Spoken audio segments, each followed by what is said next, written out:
ओम नमो Narayan channel प्रस्तुत करते हैं श्रीमद् भागवत महापुराण के अध्यायों का सरल हिंदी रूपांतरण। आइए सुनते हैं। ओम नमो भगवते वासुदेवाय। अब हम श्रीमद् भागवत महापुराण के छठे स्कंद के 9वें अध्याय का पाठ करेंगे, जिसमें विश्व रूप का वध, वत्रासुर द्वारा देवताओं की हार और भगवान की प्रेरणा से देवताओं का दधीचि ऋषि के पास जाना, इस प्रसंग के बारे में जानेंगे। श्री सुखदेव मुनि जी कहते हैं, परीक्षित, हमने सुना है कि विश्व रूप के 3 सिर थे। वे एक मुंह से सोमरस तथा दूसरे से सुरा अर्थात शराब पीते थे तथा तीसरे से अन्न खाते थे। उनके पिता तवष्टा आदि 12 आदित्य देवता थे, इसलिए वे यज्ञ के समय प्रत्यक्ष रूप से ऊंचे स्वर से बोलकर बड़े विनय के साथ देवताओं को आहुति देते थे। साथ ही वे छिप छिप कर असुरों को भी आहुति दिया करते थे। उनकी माता असुर कुल की थी अर्थात राक्षस कुल की थी, इसलिए वे मात्र स्नेह के वशीभूत होकर यज्ञ करते समय उस प्रकार असुरों को भाग पहुंचा करते थे। देवराज इंद्र ने देखा कि इस प्रकार वे देवताओं का अपराध और धर्म की ओट में कपट कर रहे हैं। इससे इंद्र डर गए और क्रोध में भरकर उन्होंने बड़ी फुर्ती से उनके 3 सिर काट दिए।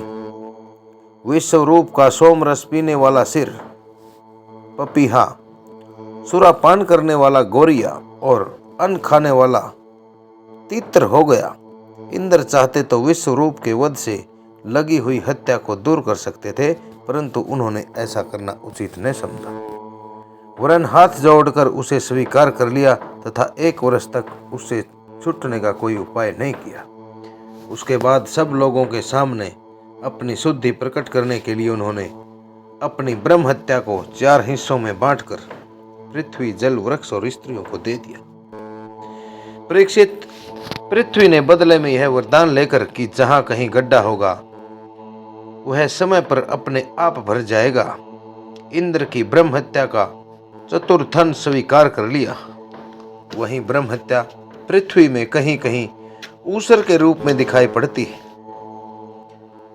दूसरा चतुर्थ अंश वृक्षों ने लिया। उन्हें यह वर मिला कि उनका कोई हिस्सा कट जाने पर फिर जम जाएगा।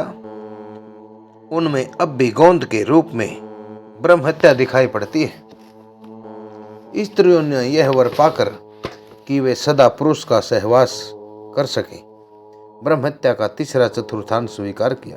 उनकी ब्रह्म हत्या प्रत्येक महीने में रज के रूप में दिखाई पड़ती है।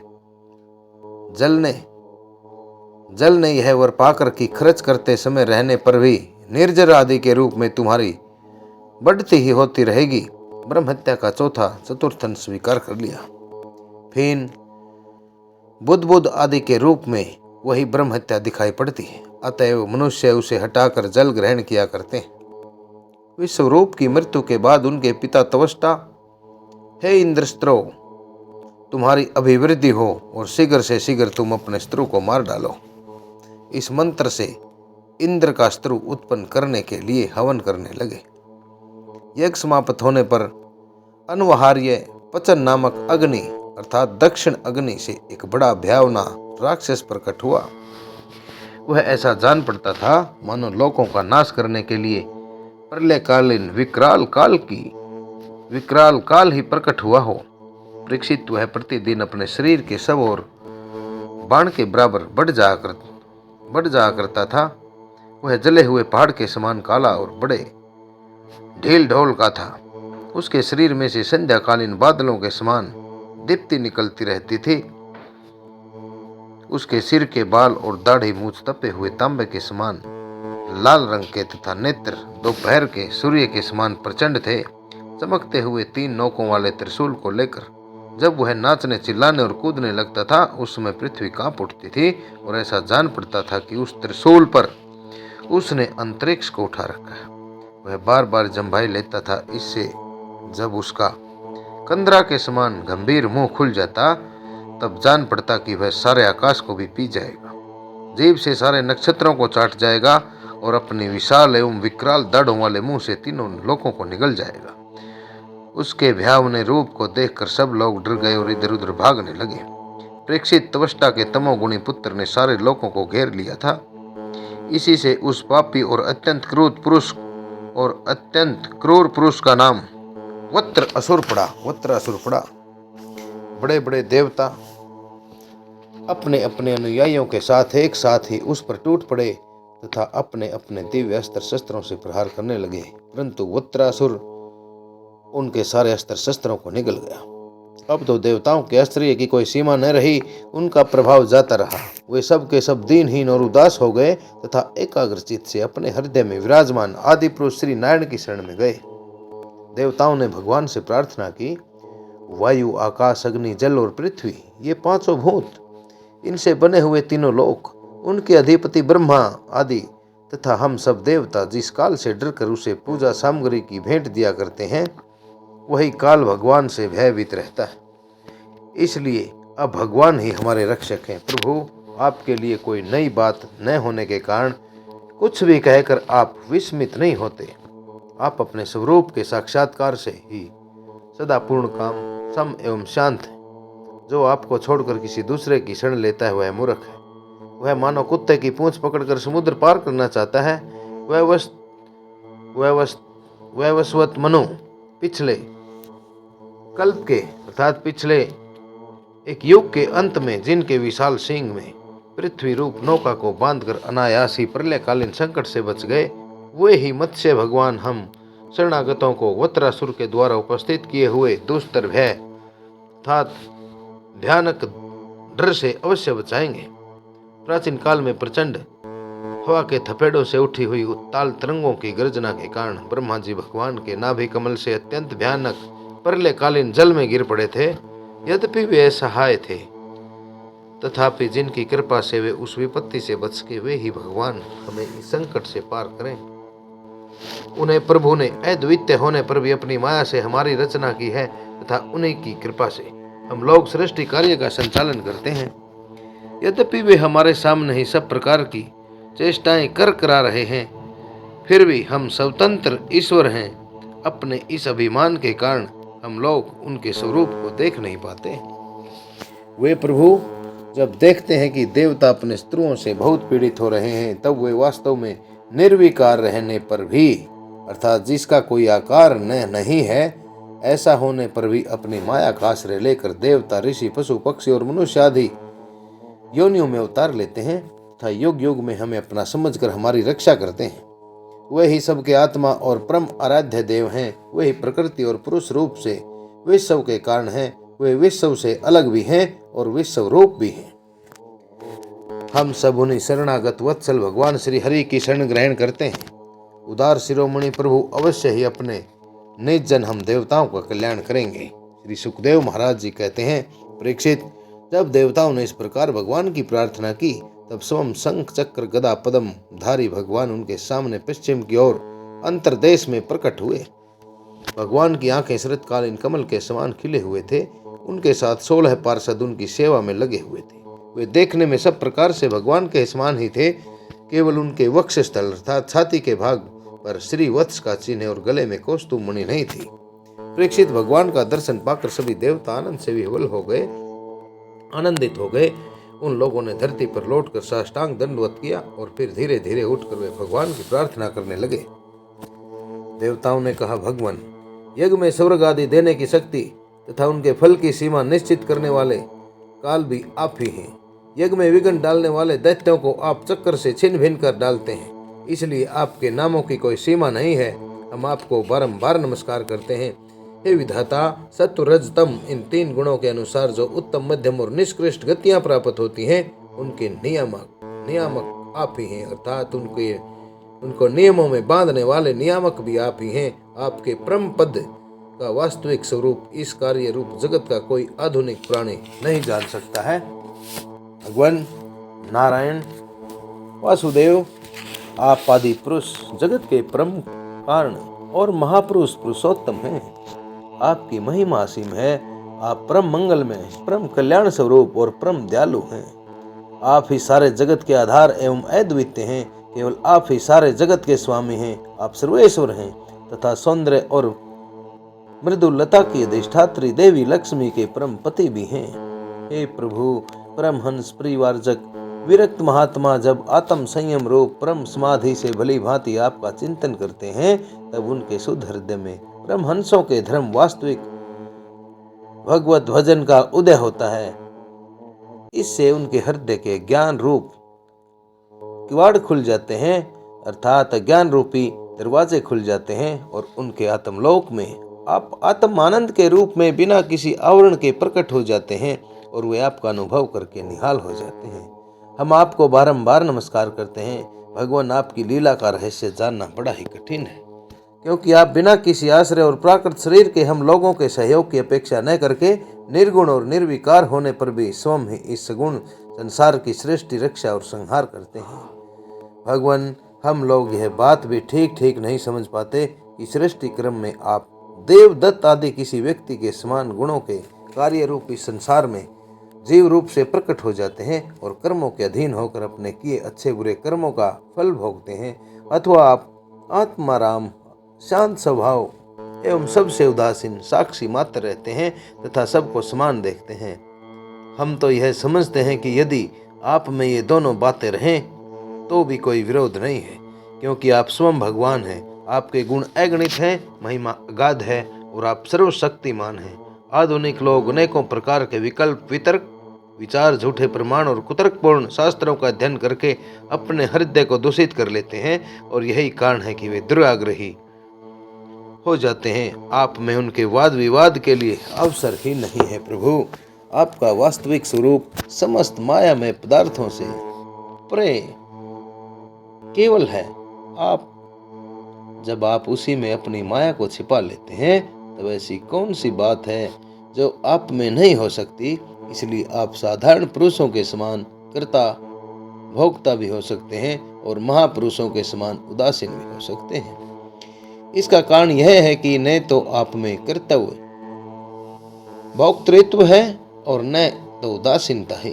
आप तो दोनों से विलक्षण, अनिर्वचनीय हैं, जिसका वर्णन नहीं किया जा सकता। ऐसे हैं जैसे एक ही रस्सी का टुकड़ा भ्रांत पुरुषों को सर्प, माला और धारा आदि के रूप में दिखाई देता है, किंतु जानकार तो रस्सी के रूप में। वैसे ही आप भी भ्रांत बुद्धि वालों को कर्ता, भोक्ता आदि अनेक रूपों में दिखते हैं और ज्ञानी को शुद्ध सच्चिदानंद के रूप में दिखाई देते हैं। आप सभी की बुद्धि का अनुसरण करते हैं। विचार पूर्वक देखने से मालूम होता है कि आप ही समस्त वस्तुओं में वस्तुत्व के रूप में विराजमान हैं, सबके स्वामी हैं और संपूर्ण संसार के कारण ब्रह्मा, प्रकृति आदि के भी कारण हैं। आप सबके अंतर्यामी अंतरात्मा हैं। इसलिए जगत में जितने भी गुण दोष दिखाई देते हैं, उन सब की प्रतीतियां अपने अधिष्ठान स्वरूप आपका ही संकेत करती हैं और श्रुतियों ने समस्त पदार्थों का निषेध करके अंत में निषेध की अवधि के रूप में केवल आपको ही शेष रखा है। हे मधुसूदन, आपकी अमृतमयी महिमा रस का अनंत समुद्र है। उसके नन्हे से सीकर का भी अधिक नहीं। एक बार भी स्वाद चख लेने से हृदय में नित्य निरंतर परमानंद की धारा बहने लगती है। उसके कारण अब तक जगत में विषय भोगों के जितने भी लेश मात्र प्रतीति मात्र सुख का अनुभव हुआ है या परलोक आदि के विषय में सुना गया है, वह सब का सब जिन्होंने भुला दिया है। समस्त प्राणियों के परम प्रियतम, हितैषी, सुहृदय और सर्वात्मा आप ऐश्वर्य निधि परमेश्वर में जो अपने मन को नित्य निरंतर लगातार लगाए रखते हैं तथा आपके चिंतन का ही सुख लूटते रहते हैं, वे आपके अन्य प्रेमी अर्थात केवल आपके ही प्रेमी, उनका कोई अन्य प्रेमी नहीं है। अन्य प्रेमी परम भक्त पुरुष ही अपने स्वार्थ और परमार्थ में निपुण है। हे मधुसूदन, हे प्रभु, आपके वे प्यारे और सुहृदय भक्त जन भला आपके चरण कमलों का सेवन कैसे त्याग सकते हैं? आपके चरण कमलों का संग कैसे छोड़ सकते हैं, जिससे जन्म और मृत्यु रूप संसार के चक्कर से सदा के लिए छुटकारा मिल जाता है। प्रभु, आप त्रिलोकी की आत्मा और आश्रय भी हैं। आपने अपने 3 पैरों से सारे जगत को नाप लिया था, सारे संसार को नाप लिया था और आप ही तीनों लोकों के संचालक हैं। आपकी महिमा त्रिलोकी का मन हरण करने वाली है। इसमें संदेह नहीं कि दैत्य, दानव आदि असुर भी आपकी ही विभूतियां हैं, आपकी ही अर्थात संतानें हैं। तथापि यह उनकी उन्नति का समय नहीं है। यह सोचकर आप अपनी योग माया से देवता, मनुष्य, पशु नरसिंह आदि, मिश्री तथा मत्स्य आदि जलचरों के रूप में अवतार ग्रहण करते हैं तथा उनके अपराध के अनुसार उन्हें दंड भी देते हैं। दंडधारी प्रभु यदि जचे तो आप उन्हीं असुरों के समान इस वत्रासुर का भी नाश कर डालिए। भगवान, आप हमारे पितामह हैं, सब कुछ हैं। हम आपके निज जन हैं और निरंतर आपके सामने सिर झुकाए रहते हैं। आपके चरण कमलों का ध्यान करते करते हमारा हृदय उन्हीं के प्रेम बंधन से बंध गया है। आपने हमारे सामने दिव्य गुणों से युक्त साकार विग्रह प्रकट करके हमें अपनाया है। इसलिए प्रभु, हम आपसे यह प्रार्थना करते हैं कि आप अपनी दया भरी, विशद, सुंदर और शीतल मुस्कान युक्त चितवन से तथा अपने मुखार अरविंद से टपकते हुए मनोहर वाणी रूप मधुर सुधा बिंदु से हमारे हृदय का ताप शांत कीजिए, हमारे अंतर की जलन बुझाइए। प्रभु, जिस प्रकार अग्नि की ही अंशभूत चिंगारियां आदि अग्नि को प्रकाशित करने में असमर्थ हैं, वैसे ही हम भी आपको अपना कोई भी स्वार्थ परमार्थ निवेदन करने में असमर्थ हैं। आपसे भला कहना ही क्या है, क्योंकि आप संपूर्ण जगत की उत्पत्ति, स्थिति और प्रलय करने वाली दिव्य माया के साथ खेलते रहते खेल करने वाले हैं तथा समस्त जीवों के अंतःकरण में ब्रह्मा और अंतर्यामी के रूप में विराजमान रहते हैं। केवल इतना ही नहीं, उनके बाहर भी प्रकृति के रूप से आप ही विराजमान हैं। जगत में जितने भी देश, काल, शरीर और अवस्था आदि हैं, उनके उपादान और प्रकाशक के रूप में आप ही उनका अनुभव करते रहते हैं। आप सभी वृत्तियों के साक्षी हैं। आप आकाश के समान सर्वगत हैं, प्रत्येक स्थान पर हैं, निर्लिप्त हैं, अर्थात किसी भी वस्तु में लिप्त भी नहीं हैं। आप स्वयं ब्रह्मात्मा हैं। अतएव हम अपना अभिप्राय आपसे निवेदन करें। इसकी अपेक्षा न रखकर जिस अभिलाषा से हम लोग यहाँ आए हैं, उसे पूर्ण कीजिए। आप चैतन्य, ऐश्वर्य संपन्न और जगत के परम गुरु हैं। हम आपके चरण कमलों की छत्र छाया में आए, जो हर तरह के पापों के फल स्वरूप जन्म मृत्यु रूप संसार में भटकने की थकावट को मिटाने वाली है। सर्वशक्तिमान श्री कृष्ण वत्रासुर ने हमारे प्रभाव और अस्त्र शस्त्रों को निगल ही लिया है। अब वह तीनों लोकों को ग्रास कर रहा है, खा रहा है। आप उसे मार डालिए। प्रभु, शुद्ध स्वरूप, हृदय स्थित, शुद्ध ज्योतिर्मय आकाश, सबके साक्षी, अनादि अनंत और उज्ज्वल कृति संपन्न है। संत लोग आपका ही संग्रह करते हैं। संसार के पथिक, संसार में घूमने वाले पथिक जब घूमते घूमते आपकी शरण में आ पहुंचते हैं, तब अंत में आप उन्हें परमानंद स्वरूप अभीष्ट फल देते हैं और इस प्रकार उनके जन्म जन्मांतर के कष्ट को हर भी लेते हैं। प्रभु, हम आपको नमस्कार करते हैं। श्री सुखदेव महाराज जी आगे कहते हैं, परीक्षित, जब देवताओं ने बड़े आदर के साथ इस प्रकार भगवान की प्रार्थना की, उनका सत्यावन किया, तब वे अपनी स्तुति सुनकर बहुत प्रसन्न हुए और उनसे कहने लगे। श्री भगवान ने कहा, श्रेष्ठ देवताओं, तुम लोगों ने स्तुति युक्त ज्ञान से मेरी उपासना की है, इससे मैं तुम लोगों को प्रसन्न हूँ। इस स्तुति के द्वारा जीवों को अपने वास्तविक स्वरूप की स्मृति और मेरी भक्ति प्राप्त होती है। देव शिरोमणियों, मेरे प्रसन्न हो जाने पर कोई भी वस्तु दुर्लभ नहीं रह जाती। तथापि मेरे अनन्य प्रेमी तत्ववेता भक्त मुझसे मेरे अतिरिक्त और कुछ भी नहीं चाहते। जो पुरुष जगत के विषयों को सत्य समझता है, वह ना समझ अपने वास्तविक कल्याण को नहीं जानता। यही कारण है कि यह विषय चाहता है, परंतु यदि कोई जानकर उसे उसकी इच्छित वस्तु दे देता है, तो वह भी वैसा ही ना समझ है। जो पुरुष मुक्ति का स्वरूप जानता है, मुक्ति का रास्ता जानता है, मुक्ति क्या है इसके बारे में जानता है, वह अज्ञानी को भी कर्मों में फंसने का उपदेश नहीं देता। जैसे रोगी के चाहते रहने पर भी सद्वैद उसे कुपथ्य नहीं देता, अर्थात उल्टी सीधी चीजें नहीं खाने के लिए देता। देवराज इंद्र, तुम लोगों का कल्याण हो। अब देर मत करो, ऋषि शिरोमणि दधीचि के पास जाओ और उनसे उनका शरीर, जो उपासना, व्रत और तपस्या के कारण अत्यंत दृढ़ हो गया है, मांग लो। दधीचि ऋषि को शुद्ध ब्रह्म का ज्ञान है। अश्विनी कुमारों को घोड़े के सिर से उपदेश करने के कारण उनका एक नाम अश्वशिर भी है। उनके उपदेश की हुई आत्म विद्या के प्रभाव से ही दोनों अश्विनी कुमार जीवन मुक्त हो गए। अर्थवेदी दधीचि ऋषि ने ही पहले पहल मेरे स्वरूपभूत अभेद नारायण कवच का तवष्टा को उपदेश दिया था। तवष्टा ने वही विश्व रूप को दिया और विश्व रूप से तुम्हें मिला। दधीचि ऋषि धर्म के परम मर्मज्ञ हैं। दधीचि ऋषि धर्म के परम जानकार हैं। वे तुम लोगों को अश्विनी कुमार के मांगने पर अपने शरीर के अंग अवश्य दे देंगे। इसके बाद विश्वकर्मा के द्वारा उन अंगों से एक श्रेष्ठ आयुध, एक श्रेष्ठ हथियार तैयार करा लेना। देवराज, मेरी शक्ति से युक्त होकर तुम उस शस्त्र के द्वारा वत्रासुर का सिर काट लोगे। देवताओं, वत्रासुर के मर जाने पर तुम लोगों को फिर से तेज, अस्त्र शस्त्र और संपत्तियां प्राप्त हो जाएंगी। तुम्हारा कल्याण अवश्यंभावी है, क्योंकि मेरे शरणागतों को कोई नहीं सता सकता। इस प्रकार श्रीमद् भागवत महापुराण के छठे स्कंद का यह 9वां अध्याय आप सभी श्रोताओं द्वारा श्रवित किया गया। नरेंद्र कौशिक की आप सभी से विनीत से हृदय हाथ जोड़कर ये प्रार्थना है कि श्रीमद् भागवत महापुराण एक सनातन पुराण है।